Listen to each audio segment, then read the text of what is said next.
오늘도 새날을 허락하시고 저희들에게 건강을 주시고 새 생명을 허락하시고 저희들의 발걸음을 아버지의 집으로 주님의 몸된 교회로 이 은혜의 보좌 앞으로 옮겨주셔서 하나님께 찬양을 찬송으로 올려드리며 기도를 올려드리며 생명의 말씀을 들을 수 있는 이 예배, 하나님을 예배하는 이 복된 자리로 저희를 불러주시니 주님 감사합니다. 아버지 하나님, 이 시간 하나님 앞에 나온 한 심령들에게 하늘문을 여시고 성령으로 임재하셔서 하나님의 말씀이 들려질 때에 저들에게 꼭 필요한 은혜와 깨달음이 있을 수 있도록 이 시간 함께하여 주옵소서. 아버지, 말씀을 듣겠습니다. 이 시간 저희들의 마음을 주장하셔서 하나님의 말씀을 온전히 하나님의 말씀으로 들을 수 있도록 은혜 내려 주옵소서. 예수 그리스도 이름으로 축복하며 기도 올려옵나이다. 아멘. 교회가 부흥하는 것, 교회나 개인이나 가정이나 사업이나 부흥하는 열쇠는 주를 경외하는 것, 하나님을 경외하는 것과 성령의 위로, 성령의 후원이 있어야 된다라고 어제 말씀을 드렸습니다. 자, 오늘 단락은 베드로가 베푼 기적이라고 할 수 있는데,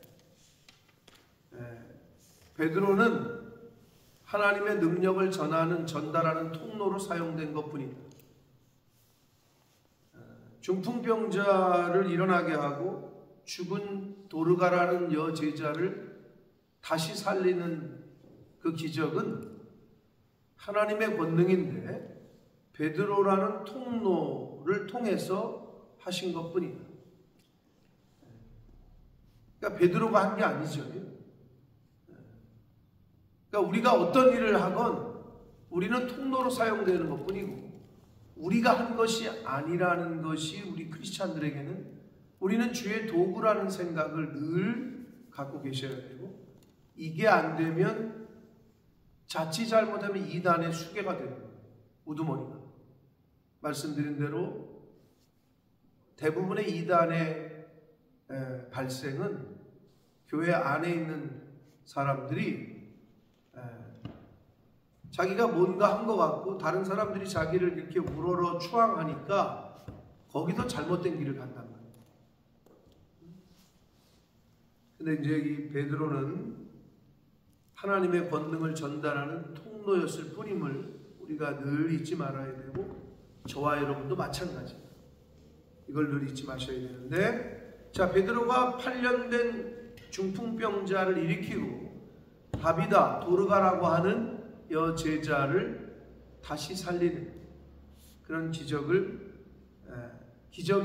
하나님의 기적의 통로로 사용되는 모습이 오늘 말씀을 통해서 나오는데, 자, 한 절씩 보도록 하겠습니다. 32절.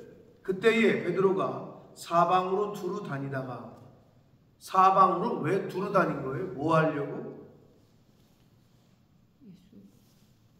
복음을 전하려고. 그래서 여러분, 복음은 찾아가서 전하는 거예요. 사랑은, 봉사는, 구제는 가만히 앉아가지고 하는 게 아니에요. 찾아가는 거예요. 못 가겠어? 그러면 찾아가는 사람을 보내야지. 가는 선교사, 보내는 선교사, 이 두 가지 밖에 없어요. 가든지 보내든지 이 둘 중에 하나는 하셔야 돼요. 그래서 베드로는 사방으로 두루 다녔대요. 복음 전파를 위해서. 그러다가 루따에 사는 성도들에게까지 내려갔다. 그러니까 루따라는 동네에 간 건데, 거기서 애니아라는 사람을 만나요. 그 애니아는 중풍병으로 침상에 누워있는 지 8년이야. 8회라. 8년째 누워있어. 그러니까 베드로가 그 사람을 보고 이르되, 애니아야, 예수 그리스도께서 너를 낫게 하신다. 은과 금은 내게 없으나 내게 있는 것으로 내게 주노니 곧 나사렛 예수 그리스도의 이름으로 일어나 걸으라 했던 것처럼 아주 분명하게 알고 있어요. 이런 능력이 자기에게서 나오는 것이 아니라 예수 그리스도라는 이름에서 나오는 것임을 베드로는 정확히 알고 있었기 때문에 예수 그리스도께서 너를 낫게 하신다. 자신이 낫게 하는 게 아니라는 거예요. 그러면서 일어나 내 자리를 정돈하라 라고 명령합니다. 자, 그러자 곧 일어나니. 룻다와 사론에 사는 옆 동네 사는 사람들까지 다 그를 보고 주께로 돌아왔다. 애니야를 보고, 그러니까 기적을 체험한 사람을 보고 하나님께로 돌아왔다 라고 성경은 기록합니다. 그 기적과 어떤 표적의 궁극적인 목적은 주께로 돌아오게 하는 거예요. 그러니까 사람들이 내 간증을 듣고 또는 우리 교회의 어떤 일을 보고 주께로 돌아왔다. 여러분과 저와 여러분의 섬김과 봉사와 사랑을 통해서 한 영혼이 하나님께로 돌아왔다. 그러면 그걸로 다 하는 거예요. 그러면 제대로 역할을 한 거예요. 그런데 저와 여러분의 모습을 통해서 이웃 사람들이 교회를 떠난다. 이건 이제 심각한 거예요. 자, 그래서 이게 하나님께로부터 왔는지 사단으로부터 온 건지는 결과를 보면 알아요. 자, 베드로가 애니야를 고치자, 주 예수 그리스도의 이름으로 병을 낫게 하자, 사람들이 그 모습을 보고 다 주께로 돌아왔다라고 성경은 기록합니다. 바라기는 저와 여러분의 삶을 통해서 그 모습을 보고 말과 행동을 통해서 교회를 모르고 하나님을 몰랐던 이들이 교회로 들어오게 되는, 복음을 듣게 되는, 예수를 믿게 되는, 주께로 돌아오게 되는 역사가 일어나게 되기를 축복합니다. 자, 장면이 바뀝니다. 베드로가 요빠에 다비다라 하는 여제자가 있는데 그 이름을 번역하면 도르가라, 선행과 구제하는 일이 심히 많은 다비다라고도 하고 도르가. 왜 이름이 두 개냐? 다비다는 히브리식 이름이고 도르가는 헬라식 이름이에요. 그러니까 이름이 같은데 다비다는 히브리어로 이야기할 때 원래 본명이고 헬라식 이름은 도르가다. 근데 이 여제자가 선행과 구제하는 일이 심히 많았다라고 성경은 기록하고 있습니다. 그러니까 많은 사람에게 선을 베풀고 사랑을 베풀고 구제를 열심히 한 여인이라고 성경은 기록합니다. 그런데 병들어 죽었대요. 병들어 죽었어. 그래서 시체를 씻은 거를 우리나라 한문으로 뭐라 그래요? 뭐 했다 그래? 염했다 그러잖아요. 염. 죽으면 염한다고. 우리 할머니는 우리 아버지가 직접 염을 하는 걸 제가 봤어요. 소독약 같은 거로 솜으로 닦는 거예요. 우리 아버지가 직접 했어. 장의사 부를 돈이 없어서 그랬는지 아니면 어머님을 직접 하고 싶으셨던 건지 저는 어려서 그 모습을 봤다고 해요. 우리 집 안방, 우리 집 방에 아랫목에 누워있는 할머니 꼭 자는 것 같았어요. 아직도 제가 기억이 나요. 염한다고 그러잖아요. 시체를 씻는 거를. 그러니까 다락에, 그러니까 염까지 해가지고 다락에 누워놓은 거죠. 서늘한 곳에. 완전히 죽었단 말이야. 그런데 룻다가 요빠에서 가까웠던 거예요. 이 도르가가 죽었던 곳에서. 근데 제자들이 베드로가 룻다에 있음을 듣고 사람을 보내요. 두 사람을 보내요. 지체 말고 와달라고 간청을 해요. 자, 여기서 1번. 이미 죽었는데 왜 와달라고 할까요? 이미 일이 끝났는데. 오늘날 장례가 나면, 사람이 죽으면 목사한테 전화가 와요. 왜 전화하죠? 한성남 집사님? 장례 예배 드려달라고. 자, 그러면 여기서 사람들이 베드로가 거기 옆 동네에 있다더라, 빨리 와달라. 왜 와달라고 한 거죠? 왜 와달라고 한 거예요? 장례식 치러달라고?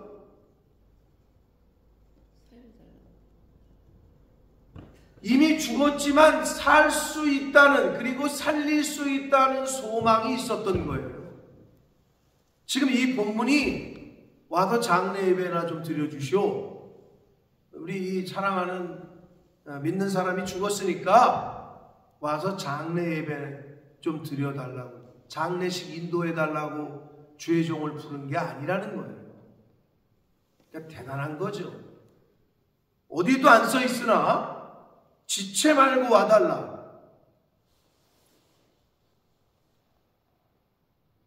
소망이 있었기 때문에.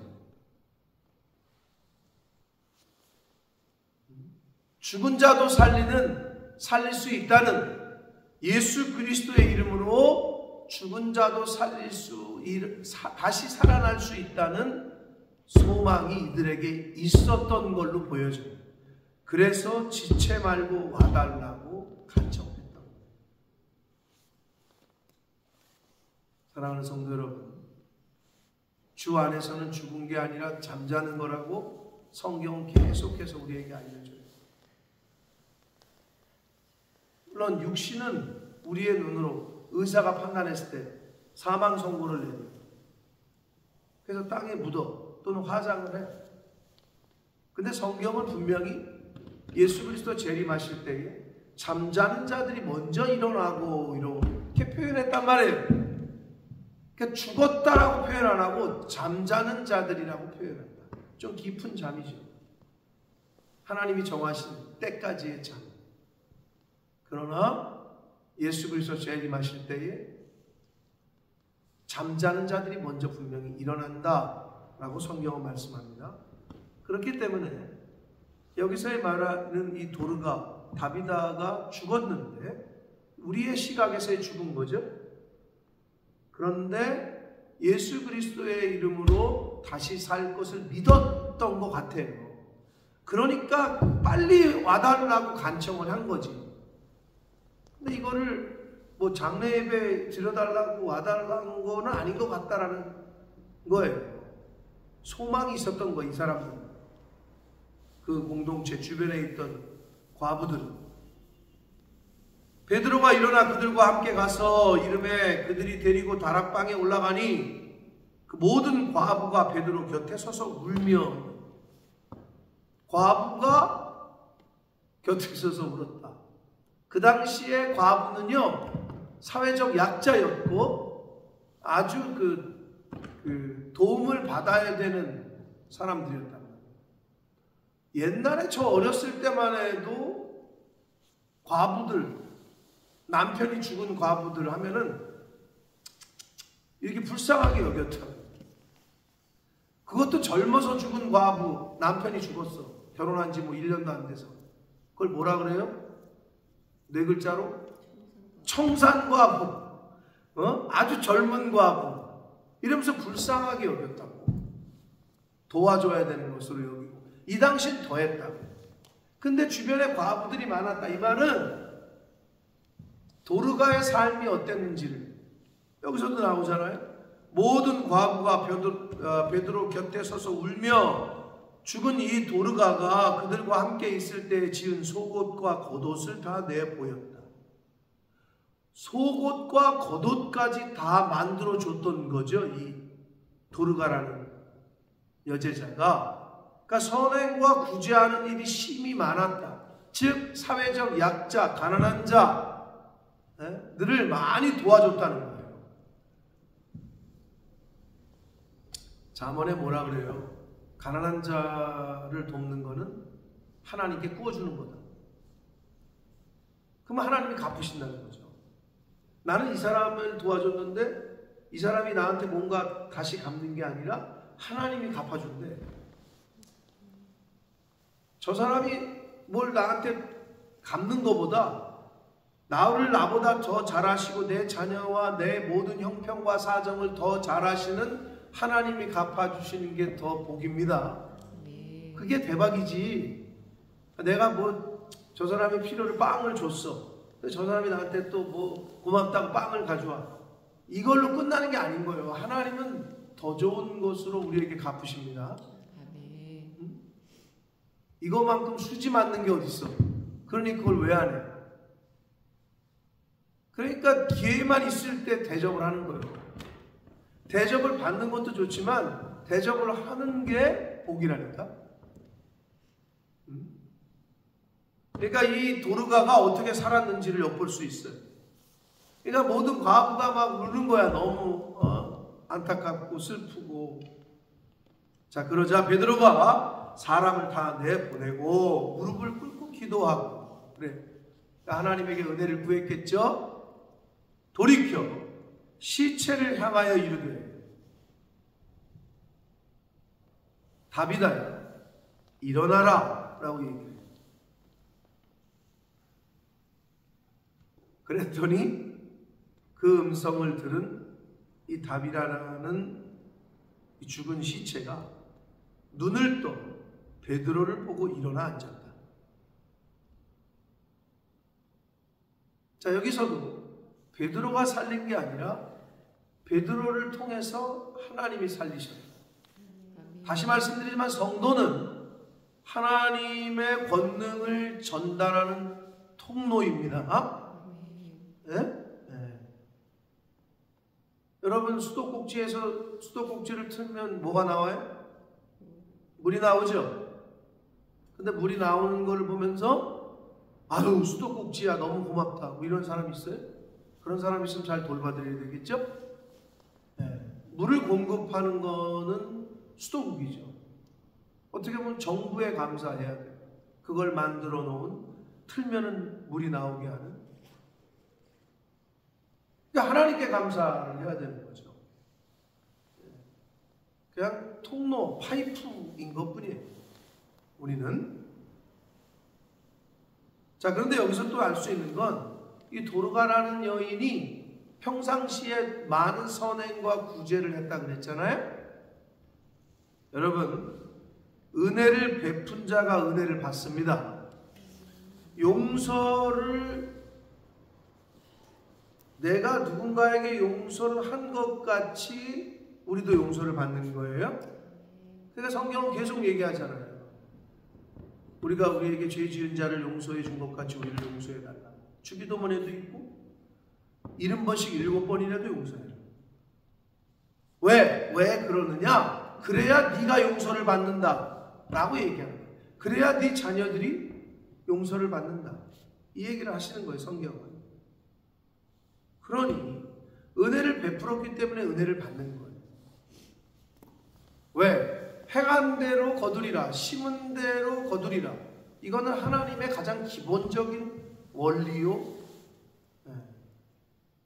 하나님의 순리란 법칙이에요. 이거는 41절 베드로가 손을 내밀어 일으키고 성도들과 과부들을 불러들여 그가 살아난 것을 보이니 온 요파 사람이 알고 많은 사람이 주를 믿더라. 자, 애니아라는 중풍병자를 일으켰을 때도 그 기적의 결과로 주께로 돌아왔고 많은 사람이, 여기서도 도르가라는 죽은 도르가를 살리니 온 많은 사람이 주를 믿더라. 베드로를 믿더라 이렇게 안 돼 있죠. 주를 믿더라 이렇게 돼 있다. 근데 우리가 뭔가를 하고 나서 베드로를 믿었다, 이렇게 사람을 믿는 일이 벌어져. 이게 이제 이단이 되는 거예요. 이렇게 되는 거예요. 누구나 그럴 수 있음을 조심해요. 하나님의 영광을 가로채는 일이 없어야 된다. 하나님의 영광을 가로챈 헤롯 대왕이 나중에 몇 장 넘기면 어떻게 죽는지가 나와요. 거기 그렇게 나와 있어요. 하나님께 영광을 돌리지 아니하고.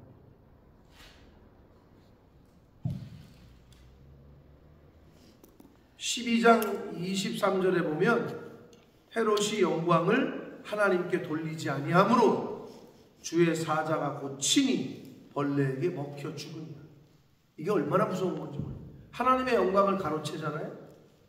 그게 이제 뭐 꼭 이단의 어떤 우두머리가 되고 안 되고가 아니라 우리도 그럴 수 있다. 부지불식까지. 늘 조심해요. 그래서 모든 기적과 능력의 결과로 주께로 돌아오고 주를 믿게 되었다라고 성경은 말해요. 그러니까 베드로나 그 통로로 사용됐던 사람들이 얼마나 겸손했는지, 그리고 얼마나 잘 주의 이름을 높였는지가 여기 나와 있지 않지만 충분히 엿볼 수 있다. 베드로가 요빠에 여러 날 있어 시몬이라 하는 무두장이의 집에서 머물렀다. 43절이 별로 의미가 없는 것처럼 보이시지만 굉장히 의미가 있어요. 일단은 무두장이라고 번역한 이게 뭐예요? 영어 성경으로 보면 아마 가죽공예, 짐승의 가죽을 벗겨가지고 가죽으로 뭘 만드는 사람들, 소가죽으로, 돼지 가죽으로 뭐 이렇게 뭐 만드는 사람들이 무두장이라고 해요. 가죽, 뭐 지갑을 만든다든지, 오늘날로 말하면 신발을, 가죽 구두를 만든다든지, 백을 만든다든지 이런 사람들이거든요. 그게 무두장인데 그 사람의 집에서 머물렀대잖아요. 그게 뭐 이러잖아요. 당시의 유대인들은 죽은 짐승의 가죽을 만지는 것조차 꺼려했어요. 죽은 짐승의 가죽을 만드는 사람을 만나는 것도 그렇고 집에 들어가서 거기서 머문다? 이거는 있을 수가 없는 일이에요. 근데 이 베드로 사도가 거기에 머물렀다는 거예요. 이건 뭐예요? 복음이 이제는 이방인에게까지 점점 확산되고 있어요. 유대인들에게서 이제는 무두장이의 집에까지, 즉 유대인들이 꺼렸던, 만나기도 싫어했던 이방 민족에게까지 복음이 이게 점차 확산되고 있음을 암시하는 거예요. 이것이. 그래서 사실 10장에서는 그 유명한 베드로가 백부장 고넬료, 이달리아의 군대에 다른 이방의 나라의 군대의 군인이었던 백부장의 집에 가서 그 사람의 만나고 그 집에서 하나님의 일을 나타내는 그러한 이 이야기가 10장에 나오거든요. 그러니까 이게 뭐냐면 지금 이제 복음이 유대에서 예루살렘에서 이게 확산되어지는 과정을 보여주는 한 구절이라고 할 수 있습니다. 그래서 요빠에 있으면서 무두장이의 집, 가죽 공예가의 집에 머물렀다. 예전에는 상종도 안 하던 사람들이에요. 이런 사람들. 그런데 거기서 베드로가 머물렀다는 거예요. 그러니까 이미 이제 복음의 능력이 점점점 확산되고 있음을 나타내주고 있는 거죠. 자, 오늘 애니아라는 사람과 도르가라는 사람, 중풍병자와 죽었던 도르가를 다시 살리고 병낫게 하고 하는 역사에 베드로가 쓰임받은 것을 보았습니다. 그런데 그런 역사, 기적과 이러한 역사의 결과는 많은 사람이 주께로 돌아갔다. 많은 사람이 주를 믿었다. 이게 결과예요. 저와 여러분의 삶의 인생의 결과가 나중에 훗날 우리 어머님, 장로님, 권사님의 인생을 통해서 많은 사람이 주께로 돌아왔다. 우리 교회를 통해서 많은 이들이 복음을 들었다. 예수를 믿었다. 이렇게 되기를 축복합니다. 네.